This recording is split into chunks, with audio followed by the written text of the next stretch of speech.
Hello, everybody. Welcome. I'm today joined by Kim Poina from MediCoach. Kim is a friend of mine, a fellow colleague. Her background is actually as an intensive care nurse, and she's worked in general practice as a practice nurse for the last decade, also focusing on health coaching. So she's worked as a health coach with patients. Now she actually does a lot of work with PHNs and a lot of training on health coaching, as well as training on care coordination and chronic disease management. So she is uber qualified and a mentor and a legend. So I am super pumped to have her here to have a chat about behavior modification and coaching and how all of this can fit in to chronic disease management now that we're in a telehealth world. Thank you so much, Kim, for joining us. Welcome. Thank you. And hi, everyone. And look, thanks so much, Magali, for reaching out and saying, Kim, will you join us on this session? Because this has been such a hot topic. Once we've gone, and had to do such a big pivot with telehealth, people are going, now, how are we going to still engage our patients in chronic disease management?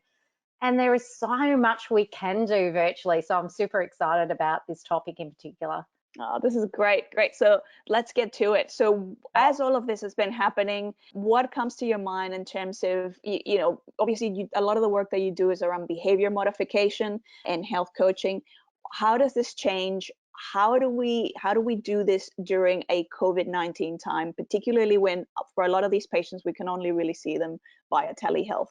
There's so much that we can do, Magali. So the central core thing that we want to always honor is we want to have that therapeutic alliance.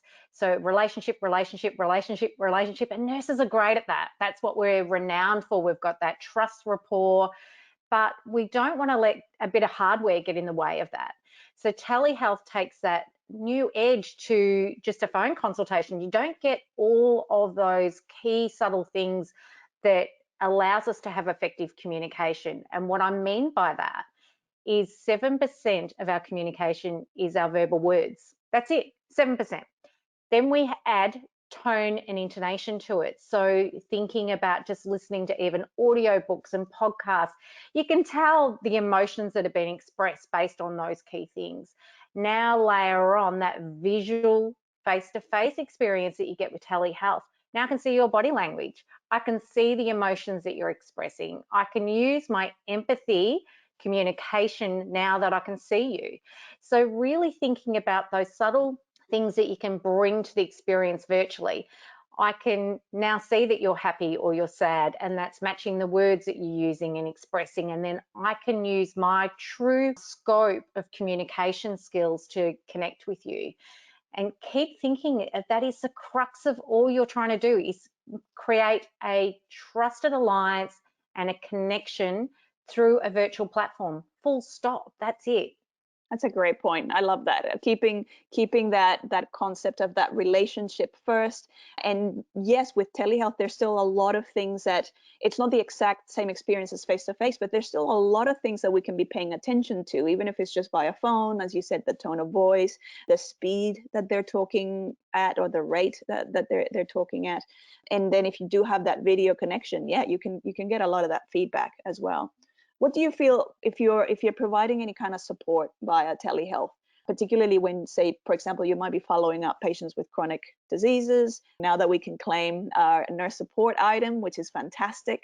What do you feel are the key things that you would want to check or watch out for when you're providing care for these patients?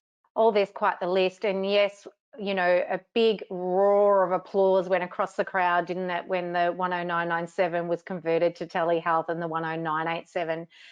I think there was this uncertain time on how a nurse's role is going to be used. And, COVID, there's so much depth and scope to what nurses can do. And I think for patient experiences, they need to know that my nurse, who I usually see face-to-face, is still there for me. So in terms of what I would see as particularly important, I've got quite an extensive list. There's, we're used to the task orientation of, maybe taking OBS and then going and looking at biometrics and looking at our blood markers. Look, they're all really important things, but I want to find out how this human is. That's core and first, cab off the rank. Think about also, before you even get to that, of how are you question, which I'm going to talk about in a little bit more detail in a moment, think about, first of all, how has that person actually been onboarded successfully enough that they can hear you, they can see you okay? Think of those things that might be a barrier. Just make sure that if you're getting that visual look and they're looking like they're a little bit distracted, how can we bring them to the present moment? This is new for them as it's new for us. So just giving them that, okay, this is a new experience. How are you getting on with the COVID? And really, you even heard how I changed that tonality to my voice. I want my clients to know that this is not a it's not a second cousin to face-to-face. It's actually, if anything, a really great bridge of support. So I don't want you to see this as, we're just doing the best we can in this current moment. I want you to see it like, I actually really want to hear how you're getting on and see how you're getting on. So that means that I want to bring you right here to this conversation, not distracted by everything else. And people are feeling quite overwhelmed. There's a lot of stuff on the media. There's a lot of stress. There's a lot of anxiety. You mentioned that before when you talked about the pace people are talking. Can we tap into that? So by human nature, our first question usually is, how are you? How are you? And we do it by way of introduction. We're not really getting into that deeper discussion point. So if you can, bring them back to the present moment with a question that's personalized to them. What do you actually know about them? What are they passionate about? Have they got grandkids? Have they got something that you know that they love doing that might be knitting? Or, if we're thinking about a gent who might like gardening or a lady who likes gardening, just pose those sort of questions to them firstly, so that they actually really go, okay, it's just Kim talking to me on the video and it's the person that I know face to face. Just get that as your starting platform. And then I would start to talk them through, obviously, the psychosocial impacts that COVID's having on them. First cab off the rank, though, before we get to all that, because we can get quite trapped in that space, is I want to talk to them about things that we need them to do, because they're being told by media to stay at home, stay at home, stay at home. But there are still things that we need them to come face-to-face into our clinic for, and that is immunisations. So you guys are probably well and truly into your IMS program at the moment, but there may be a few that have got a bit nervous. Maybe family members have told them not to go. So really giving them the positive framing around a well person's clinic, that we're going to be safely administering things face-to-face. But there's also going to be things like B12s and Prolias that we can't do virtually. So I would start there just to reduce that anxiety around that you're never going to be able to come back and see me face to face. We will meet face to face when it's required. But in the meantime, how are you getting on out there? Let's start with one positive thing that you've had in your day recently. What have you been grateful for? Start there. Otherwise, you're going to get caught and trapped with all the stuff that's bad and they can't do.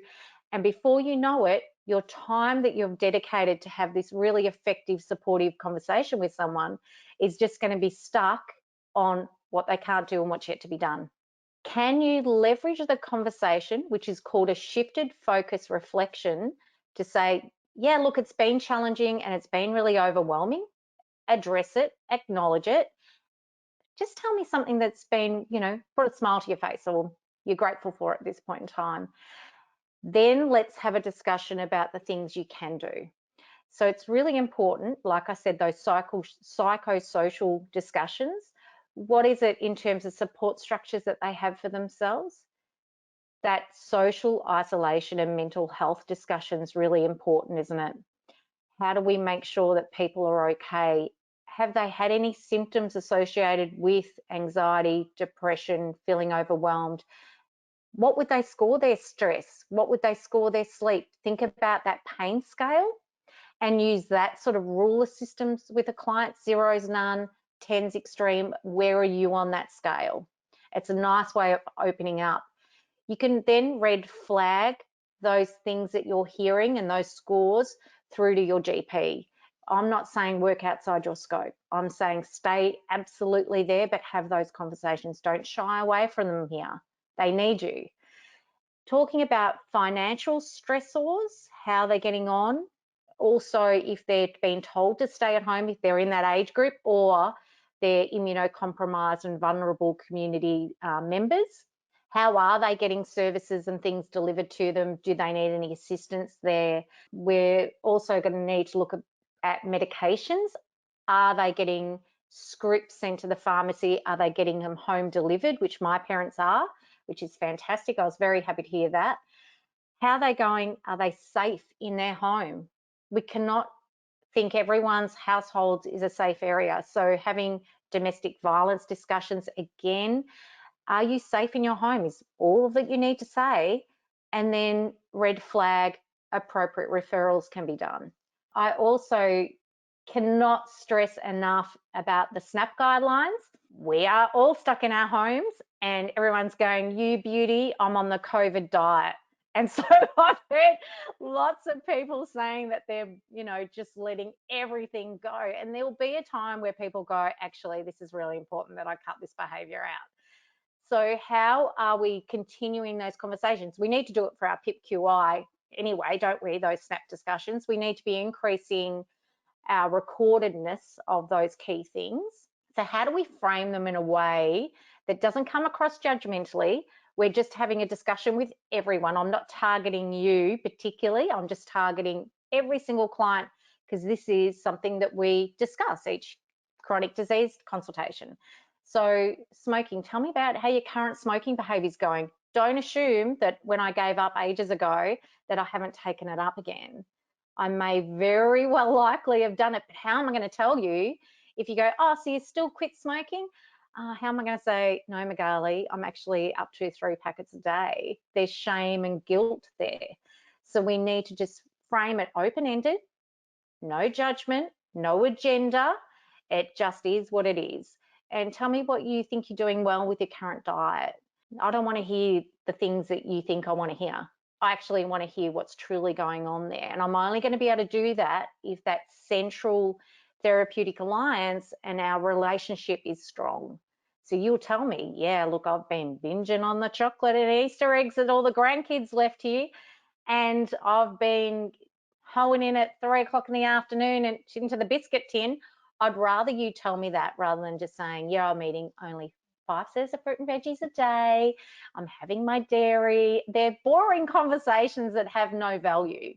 We also want to find out activity levels.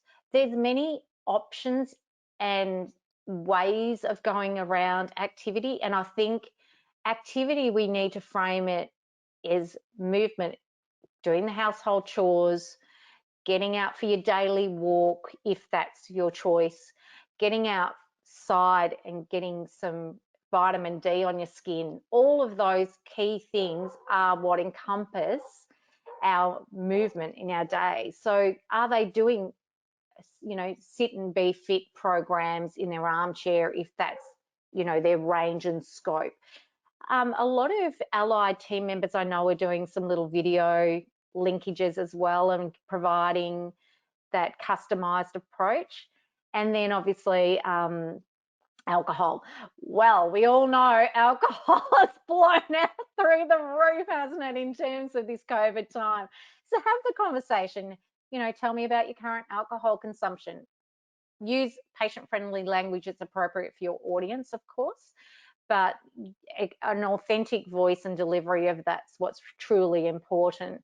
So SNAP discussions, and then you want to ask about disease-specific questions. Goodness me, it's a forever ongoing list, is it not? So there is on PenCat some COVID recipes. So you'll see the hot ticket items on diseases, what are most affected by COVID. And again, just framing up some symptoms. So keep your lens on why do we do chronic disease management, reduction in hospital admissions, and we want that at this COVID time. I don't want to go in there for anything. We also want to make sure that we've been proactively managing, reducing complications associated with the disease. So what screening things do you need to ask? So I think of symptoms, and I usually use an open-ended question, which is, have you got anything concerning with your health and well-being at this time?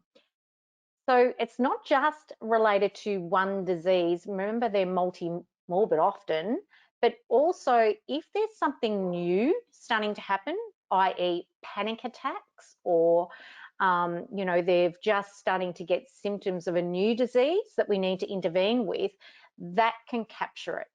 That's really important.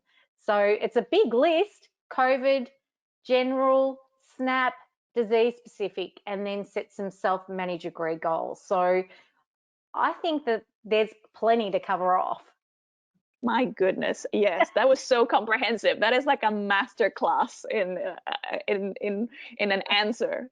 So thank you so much for that. I love, you know, early on you talked about, it's almost like that, reestablishing that connection, making sure that they're comfortable beyond the hardware, that they're, you know, that we kind of get all that technology out of the way. It's almost like breaking the ice again. And I loved how you put it, like, this is Kim, this is my nurse that I know, that I deal with face to face.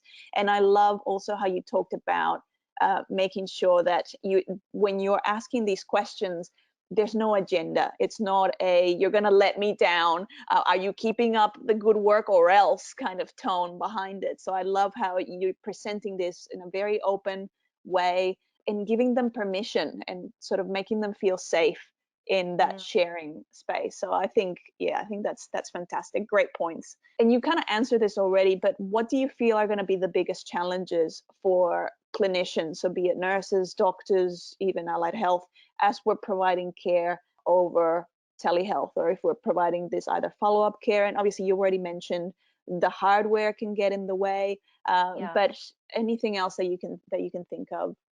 Clinician confidence really stands out for me as well, because thinking about that therapeutic alliance, it comes from two angles. So yes, there's two people in this. There's the client and all their barriers and factors that we need to consider. So thinking holistically about that client, contextualize their environmental components that may get in the way, the barriers.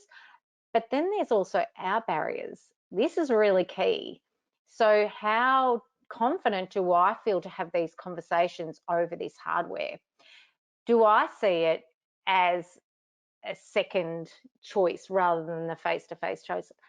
We're really going to need to rely on our communication skills.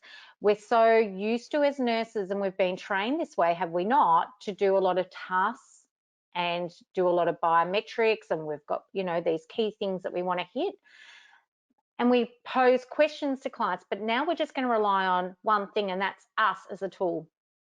We're the tool, we're the communication tool.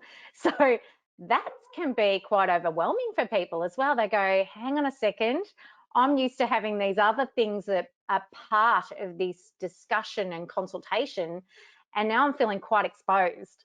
So please trust yourself. You guys are nurses for a reason. You have so much already as strengths and assets as your profession. So I just want to say, rely on those things and trust your intuition. People connect to you, and we are rated the trusted profession for a reason, because we're good at this stuff. So forget getting caught up on, hang on a second, I'm feeling exposed, I can't do all this other stuff that I usually do, and just come back to my whole presence just needs to connect to this other human being. That's it. That's all I need to do in this agenda. And if I can do that, I'm home and ho. So what do I need to do in terms of making that happen? Now, I see that as three things. Be mindfully present. Bring yourself to this moment with this human being. You may be the only person that this human being sees for the entire day. So be really clear on what to expect from this telehealth session for them. Be clear on what they're going to receive and how it's going to flow, because what we do know is that patients don't understand necessarily that you've got a whole list of people that you're going to see next. So they go, you beauty, I've got Kim on the phone. Oh, I love going and having a chat to Kim. And I'm trying to get them off the telehealth call because they're thinking we're having the nicest chat. And I'm going, oh, now I'm really behind. So be mindful of that and set that right up from the get-go. This is going to be a chat about your chronic disease management plus some COVID discussions. And we're going to put together some self-managed agreed goals because that's compliance with our care planning. In addition to that, though, this is how long we've got. All right. Let them know this is going to be from 11:30 to 12 o'clock. That's it, or whatever time frame you guys are working in.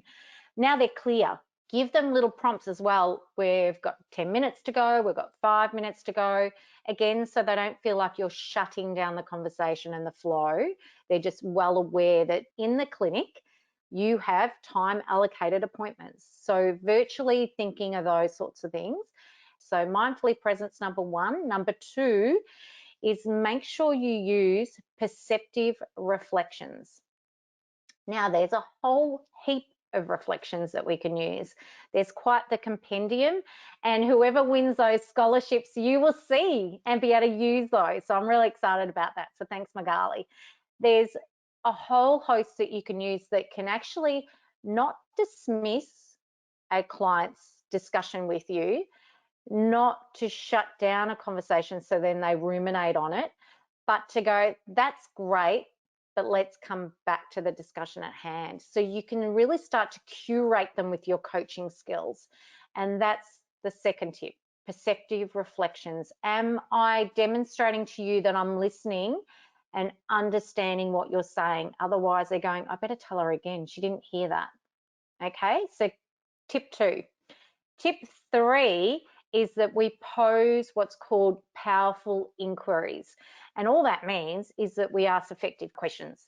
So don't think I'm going to get through this quicker if I used a closed question. Use open-ended questions that are short and succinct, meaning that the client goes, I get what she's asking, and they're broad enough that you'll get valuable information. They'll probably cover off 2 or 3 of your questions just in their response. So they're valuable. So number one, mindfully present. Number two, perceptive reflections to demonstrate listening and understanding. Number three, powerful inquiries. Show up, be there. I absolutely love that. Do you have any example of like what one of those questions might be, to just to kind of illustrate what one of those succinct questions that is open and yet you can get a fair bit of info from that? Oh, I love when I'm doing goal setting, particularly with a client. I go, what might be? And they go, So instead of me talking about what I can't do, what might I be able to do? Yeah. Or how might you go about that? Is a really great way for goal setting. Okay. So thinking about goal setting and they're talking about, I can't because it's COVID. I can't do this and I can't do that. Start to say to them, what options do you have? They're the short, sharp, succinct questions that I'm talking about. What do you have? What could be? What might you use? All of those sorts of styles, and that just opens up the dialogue. And then they'll go, oh, I don't know, I've got these old little exercise videos. Maybe I'll pull those off and give them a dust. Or my friends have told me that there's this YouTube thing that I might watch. Or I might bring out some of the equipment that I've got from the garden shed and use that outside. There's a whole raft of things, but I never want to assume anything. So I always get them to do the thinking. Why? Because the more it comes out of their mouth, the more likely they're going to do it. So pose short, sharp questions, get them to respond, let them do the thinking, because they're more likely to actually go and do it. I love that. And also because it's kind of helping them be resourceful and go, what do you have available? What do you have around that you can use? Also, as a clinician, we may have, as you said, no idea what they have access to, that they might pull out of their hat and go, oh yeah, I guess I could do X. You go, that's a fantastic idea. I would have never been able to come up with that myself. Exactly. Yeah. And they come up with their own best ideas, and you just go, yeah, go do that. Go give that a whirl. That's all we're after. Yeah, exactly. Oh, that's fantastic. So obviously now we're very excited, we're pumped, we're ready to do this. What do you feel would be a good place to start, or the best place to start for a clinician that's like, okay, and I feel like you've already answered this to a degree, because I think mentioning presence and making sure that you're there, that you're listening, that you're connecting with this person, and that you're mindful or aware of your own insecurities that might be bubbling up, going, I don't have a blood pressure cuff that to distract me, or I don't have, this other thing that I can be preparing in the meantime if I'm feeling uncomfortable or whatever. So it is going to be an opportunity for growth, I guess, or self-awareness for a lot of us as clinicians doing this. But if we're in that position of, what would you say is going to be the first step for someone who's like, okay, I haven't done any of these, but I'm going to, get the courage up, ring up my first patient and do this? I just think back yourself. Again, you are a clinician who they have potentially seen before and had a connection with. Have a little giggle with them, like really break that ice. This is new for me as well as for you. Who would have thought we would have been here? Who would have thought 4 6 weeks ago that we would have been virtually delivering chronic disease management like this? So just keeping it really authentic is super key. And I love to bring a little bit of humor, particularly if I know someone, bringing my personality. So we have two things. We have doing skills and we have being skills. And this is where your being skills are really coming in. And our being skills are, what is my authenticity and how do I show up? So I always have that little bit of zest. If you can't tell, hopefully you guys can pick that up in my tone and my intonation. But I also have a little bit of humor about me as well. So my clients know that about me. So if I was stiff and scared and concerned, they would pick that up really quickly and go, hang on a second, where's Kim? So really being just you and starting that conversation from the, oh, wow, did you expect to be doing this? No, neither did I. Really kind of break that ice first up and then just follow the flow of it. Just have some prompts there, have, the way that you're going to flow through it. So get them present, make sure you break the ice, make sure they're comfortable, set the expectations on how long it's going to go for, then work through your consultation with them. Just trust that you have everything. And if you don't, here's a great thing that you learn.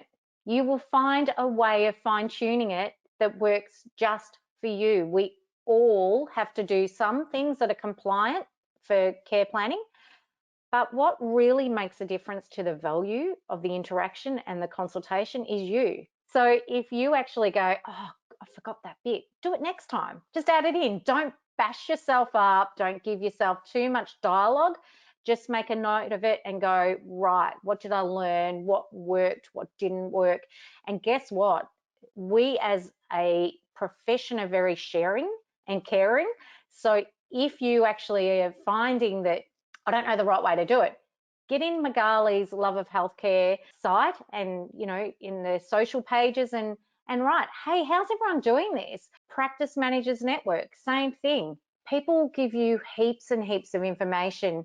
Katrina Otto, who's a colleague of mine with our practice coach team, she has a best practice and also medical director RFT document on COVID care planning. So, there's all of these open access things that you can source, but just add you to it. Just don't think that a resource document or posing questions in a certain way is going to be make or break. You're going to be the make and break. Just add you and your personality and your usual way of showing up to every consultation and you'll nail it. I believe that with my heart. I love that so much. And I know that I keep saying that I love that, but I do. I am genuinely loving everything about this conversation. And one last question for you. What if you come across a patient who's sort of taken this attitude of, nope, I'm going to put everything on hold until after COVID. So it's like, I'm not going to do any changes, any lifestyle stuff. As you said, like, we're going to go on a COVID diet. Which might not be a positive diet. It might be, I'm just going to eat through the cupboard and all the, whatever junk I can find in there. What would be your tip or advice if we're encountering somebody that's taken that attitude? Yeah, look, we've got to be really acutely aware of readiness to change. That's why I really discussed the SNAP guidelines in the way that I did. Drop your agenda. You do not have permission to fix every human being on this planet. You have permission to ask the questions, and you have permission to provide literacy when you request it and the client says, yes, absolutely. We are obliged absolutely to have these discussions for screening and assessment. But when a client says to you, this is what I'm actually doing, you need to be acutely aware of what readiness stage they're at, because there are periods where we all lapse in our behaviour and our self-management. And guess when? When we're stressed, when we're feeling overwhelmed. So it's a really good opportunity to say, you know, it is actually a really stressful time at this time. When do you think will be a great time for you to start again? That could be one way you might frame it. If they were doing already existing good behaviour and they've had a lapse. If they're just, you know, they were promising always that they were going to do some good stuff and they were just putting it off and putting it off, which can often be the case when they're contemplating, you might say to them, where would you might you do some research, or what things might you want me to provide you to give you some further reading, etc. If that's the stage of readiness they're up to, which is cognitive planning. It's key. It's critical that we do that mental planning before we do the doing bit, yeah, because we're going to have long-term success and sustained change if we do follow that process. But we want to give them permission that they are experiencing what they're experiencing, but what do they think that is 1% more than what they're currently doing that they might want to do between now and next time you catch up? And I frame it like that because hopefully you can see that's how I usually speak. I am me. So I'm me when I'm down the supermarket, at my work, and here working with you guys. So I always want to bring that same way and style of discussing things with my clients. I always think 1% more is realistic for people. They go, so I'm doing nothing at the moment, 1% is not much. I could give something a go. And goal setting, self-management agreed goals, is about them trying on new experiments. We want to give them permission also that it is not rigid. Just because they said out loud to us that they were going to try something doesn't mean they have to nail it. And then we give them all of this, you know, when we're reviewing goals, this advice and new ways and new strategies next time, because you'll disconnect them really quickly. They'll go, I just stepped outside my comfort zone. I thought you had a safety net there with me. I thought you were there walking in partnership with me, and now you threw me under the bus. Clients often will set big goals for themselves and they have big expectations for themselves.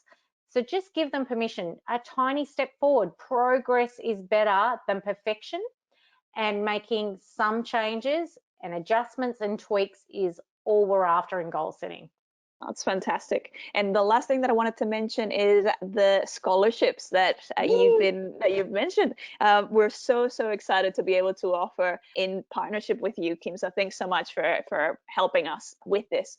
3 scholarships to the Behavior Change course. Can you tell us a little bit about what someone will be able to find in that course? I'd love to. So the reason why I grafted coaching into my chronic disease management is I felt like often clients would come in telling me all the things they couldn't do and what was yet to be done. And I was telling them all the reasons why they should do things with health literacy. But coaching will give you the skills and the strategies to really leverage discussions and planning. So the Behaviour Change course, they will find the skills and strategies that I've discussed, some of them here, particularly those 3 top tips that I gave them about mindfully being present, perceptive reflections, and posing powerful inquiries. They'll get all of that in there, so they'll have the skills demonstrated to them. They'll also have downloadable resources, and plus I've given them video examples, little vignettes of me coaching someone else. So what we know about nurses is we like to learn as experiential learners. So we like the theory, we like to see the science behind it and the evidence, and that was me. I so do as well. So my training and my course has come from Harvard Medical School. My exams have been done through medical examiners. So I do have that rigid scientific mind behind me on what we're delivering. So you'll get quite a big package of learning content, skills, strategies, tools to use, resource packs, and little vignettes. Very exciting.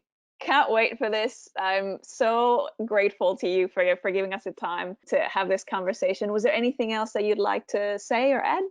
There's so much to say, but no, I think, Magali, you'll nail it, and thanks to the frontline. No, thank you. Thank you so much for this. All right. That's Kim Poyner and from MediCoach, and check out the For the Love of Healthcare Facebook group, because that's where you'll be able to access all of the information about how to enter to win one of the scholarships. But also check out MediCoach, because there's a lot of other courses in there as well that you can go and take up and upskill and just kick goals out there, help people. But I love, as Kim said, you don't have a license to fix everybody. Like that's not the focus. It's you're there to obviously help whoever's ready for that help. So yeah, thanks again, Kim. You're welcome. This mini-series is presented by HotDoc. For more resources and peer support, join our Facebook community For the Love of Healthcare, where thousands of healthcare workers come together to ask questions, share ideas, and blow off a little steam. And to learn more about how your practice can use HotDoc to better engage your patients with online bookings, recalls, electronic patient registration forms, mobile check-in, and more, visit hotdoc.com.au. That's HOTDOC.com.au.